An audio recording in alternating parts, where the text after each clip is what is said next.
Madame, mademoiselle, monsieur, bienvenue à Metro News. Voici les principaux titres qui seront développés aujourd'hui. Les membres du secteur démocratique populaire unifié annoncent qu'ils ne vont plus s'asseoir avec la police lorsqu'ils organiseront de nouvelles manifestations. Ils affirment que désormais, ils sont en désobéissance civile. 800 militaires dominicains supplémentaires ont été déployés le long de la frontière suite au départ de la MINUSTAH.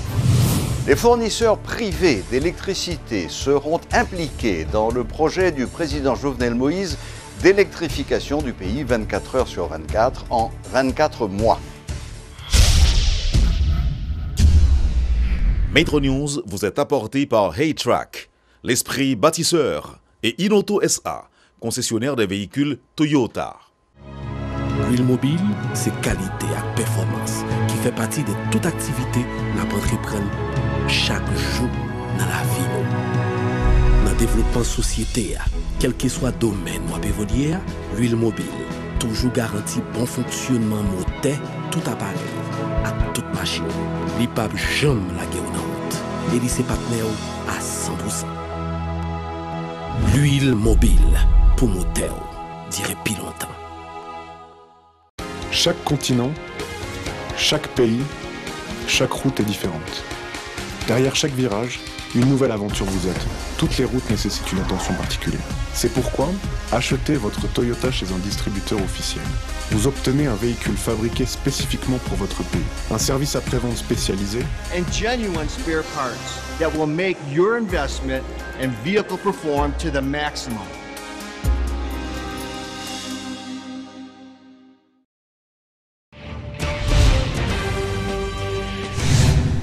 Les compagnies privées de production d'électricité auront leur rôle à jouer dans le projet d'électrification du pays 24 heures sur 24 en 24 mois, affirme Evanson Calixte.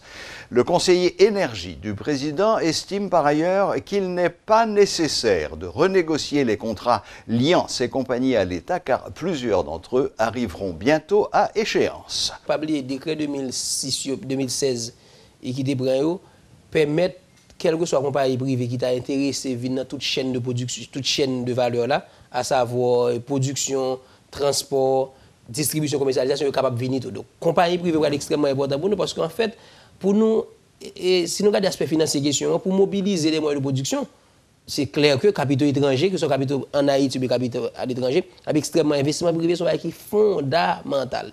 Pour nous assurer que nous sommes capables de mettre production supplémentaire et puis refaire réseau à tout. Maintenant, c'est que Kounia là, la loi te permet seulement que les compagnies privées interviennent uniquement au niveau de la production comme des produits d'énergie indépendants. Nouvelle loi Kounia là, cadre maintenant légal là, permettent une compagnie privée Kounia intéressée aussi à la distribution, intéressée à transport, intéressée à la commercialisation. Pour les fournisseurs privés, c'est extrêmement important pour eux. Nous comptons sur eux, nous comptons sur croyance dans le pays. Nous comptons le fait que vous croyez dans le pays, c'est un pays qui va faire investissement qui est rentable. Si vous prenez une demande qui gagne dans la région métropolitaine, vous prenez une demande qu'on a puissance disponible, 75% de puissance disponible c'est privé pour la région métropolitaine. Donc c'est e-power et c'est sogénaire. Donc compagnie ça est extrêmement important parce que compagnie ça permet automatiquement d'augmenter le parc de production. Évidemment, vous pouvez toujours poser des questions par rapport à des contrats qui sont négociés à des moments tout à fait particuliers. Donc, ça veut dire que le contrat, dans le pays. Contrat, ça, moi, je pense que moi, il y a plusieurs débats faits dans le pays pour aborder une certaine renégociation de contrat. Évidemment, je pense qu'il y a un irritant pour nous évacuer à travers l'État qui prend engagement, compagnie, quand toujours des irritants pour nous chiter, pour nous évaluer, pour nous évacuer irritants. Mais ça, plus fondamentalement, c'est Wendell, qui est extrêmement important pour nous, c'est que le contrat, ça a supposé servir nous pour nous mieux faire contrat pour le fait. L'ancien Premier ministre Jean-Max Bellerive a répondu à la convocation du juge Jean-Wilner Morin ce mercredi. M. Bellerive a précisé qu'il va rester à la disposition de la justice après cette audition durant laquelle il a répondu aux questions du juge sur l'assassinat de Alix Junior Gassan le 24 février 2012 et sur la disparition de Robert Marcello. Selon Jean-Max Bellerive, l'audition s'est déroulée dans une atmosphère cordiale. Il était assisté de son avocat, maître Jean-Joseph Exhumé. Les Nations Unies expriment une fois de plus leur regret pour la souffrance causée au peuple haïtien suite à l'introduction de l'épidémie de choléra dans le pays en 2010.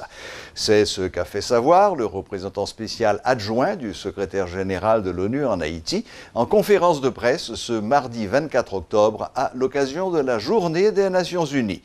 Le chef par intérim de la MINUJUST, Mamadou Diallo, a réitéré l'engagement de l'organisme onusien à travailler avec le gouvernement haïtien en vue de l'éradication de la maladie. Le leadership du système des Nations Unies regrette profondément la souffrance causée au peuple haïtien par l'épidémie de choléra. Cette reconnaissance vient avec l'engagement ferme des plus hautes autorités des Nations Unies à pouvoir être à côté du peuple haïtien et du gouvernement haïtien pour contrôler la maladie, mais également pour pouvoir apporter le soutien et l'accompagnement aux familles, aux communautés et aux collectivités qui en ont été victimes. Je vous ai parlé de cette approche à deux volets, l'un consistant à soutenir le plan national d'éradication du choléra, mis en avant par le gouvernement d'Haïti et piloté par le ministère de la Santé et de la Population, plan qui vise à ramener à zéro la transmission de cette maladie. Nous sommes sur cette tendance. Si le nombre de cas continue de diminuer, nous sommes confiants de dire qu'avec le soutien des partenaires d'Haïti, l'engagement politique du gouvernement et l'accompagnement des communautés, nous allons arriver très bientôt à la transmission zéro de cette maladie. Mais parallèlement et concomitamment à cet effort de santé publique, nous avons aussi un effort en direction des familles et des communautés qui ont été affectées. Cet effort est d'abord construit autour d'un dialogue qui a déjà commencé donc dans la commune de Mirebalais et dans ses environs, de commencer déjà à voir quels sont les investissements qu'il faut faire dans ces communautés qui nous assureront que cette maladie ne va plus revenir, à savoir les investissements pour l'accès à l'eau potable, pas uniquement pour les victimes, mais pour l'ensemble des communautés, les investissements pour l'hygiène et l'assainissement, les investissements pour l'accès à l'énergie et tous les investissements qui visent à créer un cadre de vie agréable et qui supportent les actions de prévention et de prise en charge des épidémies telles que le choléra et les autres maladies diarrhéiques. C'est ça la mission que nous avons. Ça prend le temps que ça prend, mais le jour où les programmes seront en route, ils répondront exactement aux besoins des Haïtiennes et des Haïtiens et aux besoins des communautés qui ont été affectées. L'opposition est entrée en désobéissance civile. C'est ce qu'ont annoncé ce mercredi les partis membres de ce qu'ils appellent le secteur démocratique populaire unifié. Ils ont ajouté qu'ils ne s'asseyeront plus avec la police lorsqu'ils organiseront de nouvelles manifestations. Suivez les explications d'André Michel, l'un des responsables de cette structure. À chaque fois qu'on a fait manifestation, on a toujours avisé la police, on a toujours informé la police. Nous avons toujours notifié la police, mais nous ne pouvons jamais chiter avec la police pour abandonner nous par rapport. Nous ne pouvons jamais faire ça.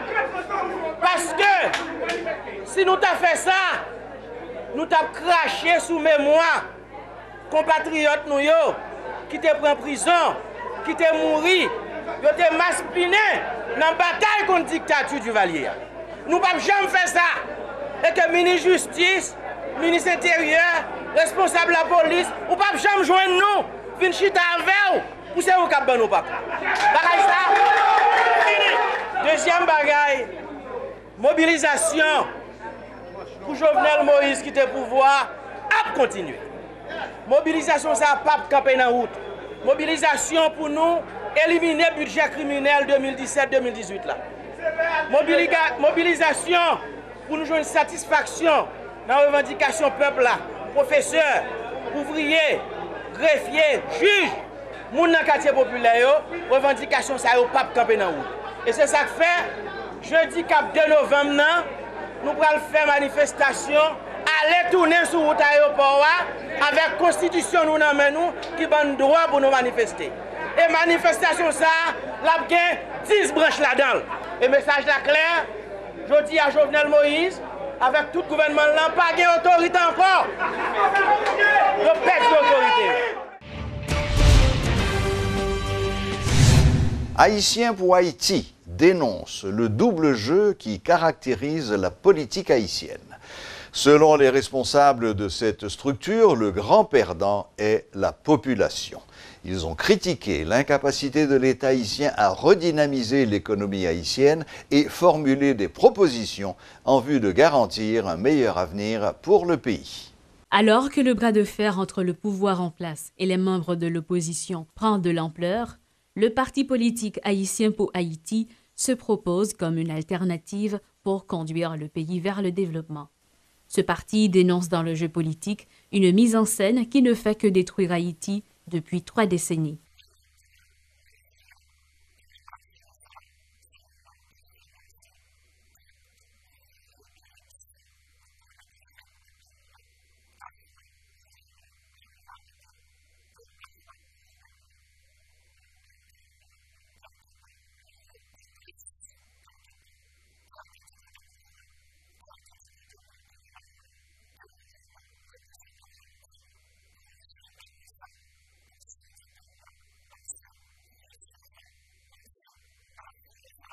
Celui qui s'est présenté comme le premier conseiller des sages du parti, Jean-Franz Lasserre, estime que l'État haïtien est en faillite à cause d'une mauvaise gestion de l'aide financière internationale. Il critique également le président de la République, Jovenel Moïse, qui priorise le financement des partis politiques à l'ouverture du dialogue national.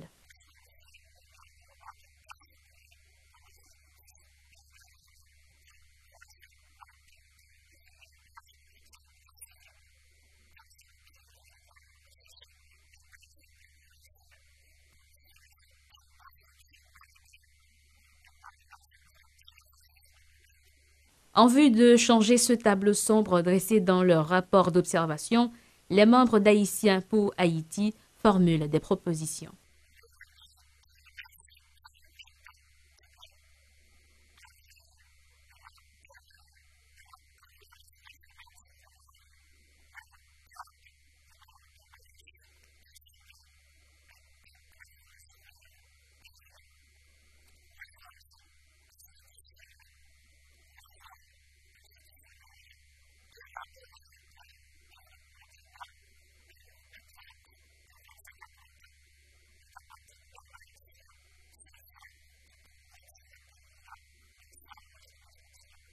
Le parti Haïtien pour Haïti existe depuis 2010 et se réclame du centre-gauche. Il n'a pas de représentant au Parlement. Le gouvernement dominicain a renforcé le dispositif sécuritaire dans la région frontalière. Le lieutenant-colonel Rubén Darío Paulino Sem, ministre de la Défense, affirme que les nouvelles dispositions ont été adoptées en raison du départ de la MINUSTAH, en particulier du retrait des 400 militaires onusiens affectés à la frontière. 800 militaires supplémentaires ont été déployés pour protéger cette zone de tout risque de débordement haïtien. Depuis environ un trimestre, des agents de liaison procèdent à des échanges d'informations entre les autorités policières haïtiennes et dominicaines pour aider à lutter contre la criminalité. Des marchands continuent de s'installer sur les trottoirs dans les diverses rues de la commune de Pétionville, notamment dans les rues Lambert, Geffrard et Rigaud, alors que des marchés sont disponibles à leurs intentions et restent quasiment vides.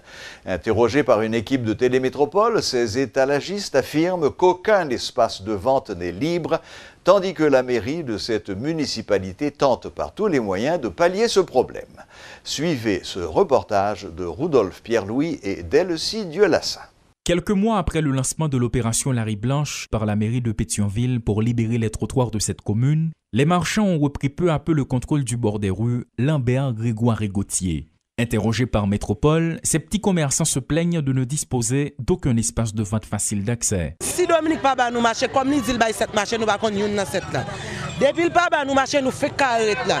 Dominique pralé la quitter nous là. Tout autant va dire nous ça l'a dit nous. Cette marchande est installée sur la route de Frères. Pour sa part, elle juge que le marché La Coupe est trop petit pour accueillir tous les commerçants informels. Qui plus est, il est mal placé et ne permet pas, par exemple, aux automobilistes de faire des achats depuis leur véhicule.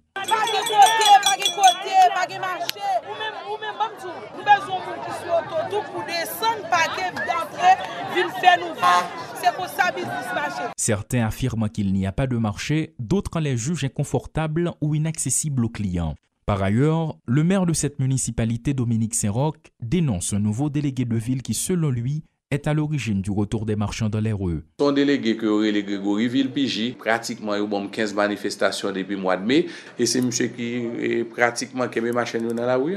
Toutefois, le magistrat réitère son engagement de relancer l'opération Larry Blanche pour fluidifier la circulation des véhicules, des piétons et éviter de nouveaux accidents mortels. On prend toutes dispositions nécessaires pour que nous permettre que trottoirs soient capables d'inoccuper.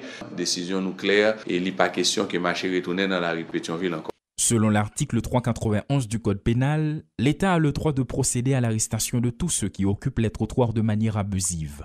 Un article que le maire de Pétionville est bien prêt d'appliquer si l'on en croit son témoignage dès le mois de novembre prochain. Voilà, la boucle est bouclée. Merci de votre fidélité et à la prochaine, même heure, même chaîne.